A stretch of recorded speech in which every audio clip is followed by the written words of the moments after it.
آپ رحمت اللہ تعالی نے مجھ سے فرمایا آپ ان دونوں باتوں میں سے کون سی بات اختیار کرنا چاہتے ہیں؟ نمبر 1، آپ کی آنکھیں روشن ہو جائے اور قیامت کے روز آپ سے بینائی کی نعمت اور دیگر اعمال کا حساب لیا جائے۔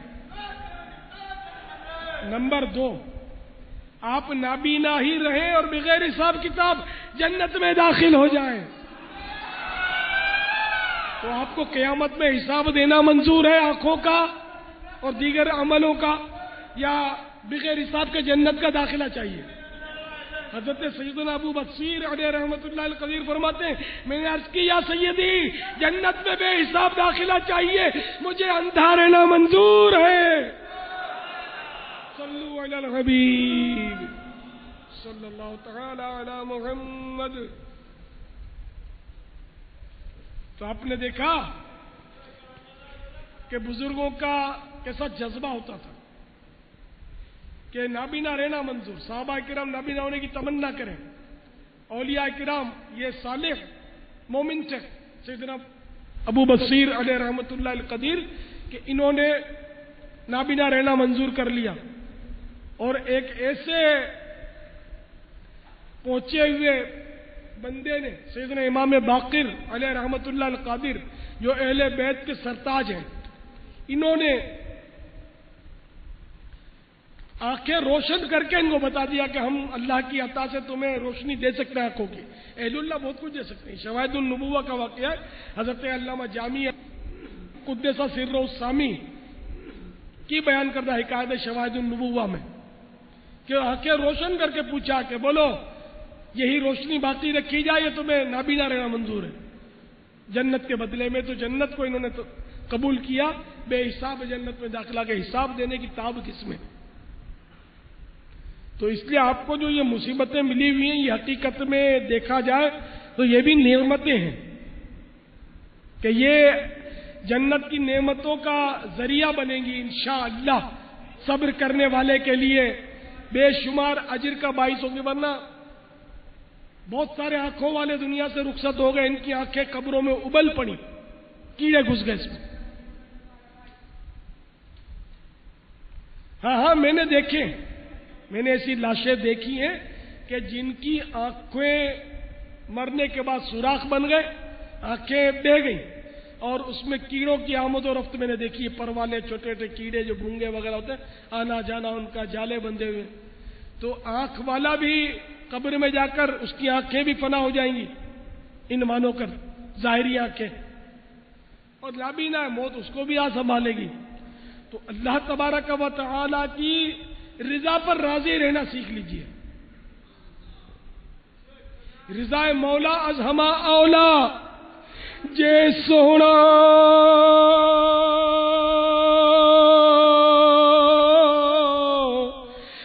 میرے دکھ وچ راضی جے سونا، جے سونا، جے سونا میرے دکھ وچ راضی تے میں سکھ نو چلے پاوا۔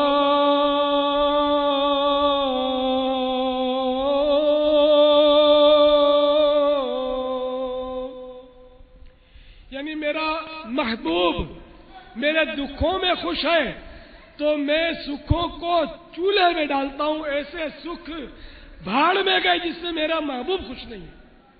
تو مجھے تو اپنے محبوب کو خوش کرنا ہے، بھاڑ مانے چولہا، تو ایسا سکھ چولہے میں گیا جو میرے محبوب کو پسند نہیں ہے، مجھے تو محبوب کی پسند چاہیے۔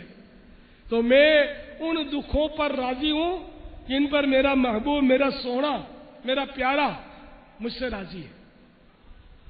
تو اللہ تبارک و تعالی نے نابینا رکھنا منظور فرمایا، اللہ تعالی نے گونگا بہرا رکھنا منظور کیا، اللہ تبارک و تعالی نے لولا لنگڑا رکھنا منظور فرمایا۔ تو بس اسی پر خوش رہیے، اللہ کی رضا پر راضی رہیں گے۔ یہ 4 دن کی زندگی تو سکھ دکھ میں کٹ ہی جانی ہے، آخرت کی زندگی بڑی طویل ہے۔ قبر میں نہ جانے کتنے ہزار سال رہنا پڑے گا، پھر قیامت کا طویل دن، پھر نہ جانے جنت میں جانا یا دوزخ ٹھکانا ہے۔ تو اللہ کی رحمت پر نظر رکھیں گے، اس کی رضا پر راضی رہیں گے، تو انشاءاللہ محبوب کے پیچھے پیچھے پیچھے پیچھے انشاءاللہ جنت میں داخل ہو جائیں گے۔ باغ جنت میں محمد مسکراتے جائیں گے، پھول رحمت کے جھڑیں گے، ہم اٹھاتے جائیں گے۔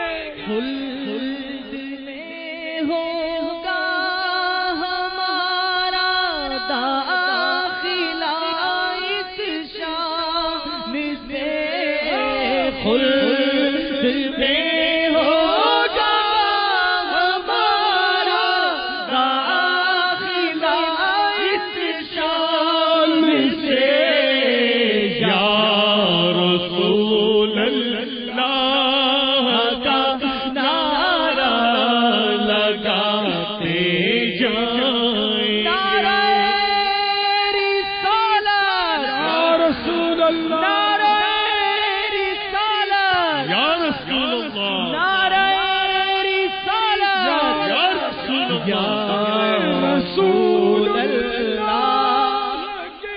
جنت رسول اللہ کی ہم رسول اللہ کے جنت رسول اللہ کی، تو خلد میں ہوگا ہمارا داخلہ اس شان سے، یا رسول اللہ کا نعرہ لگاتے جائیں گے، یا رسول اللہ کا نعرہ لگاتے جائیں گے انشاءاللہ۔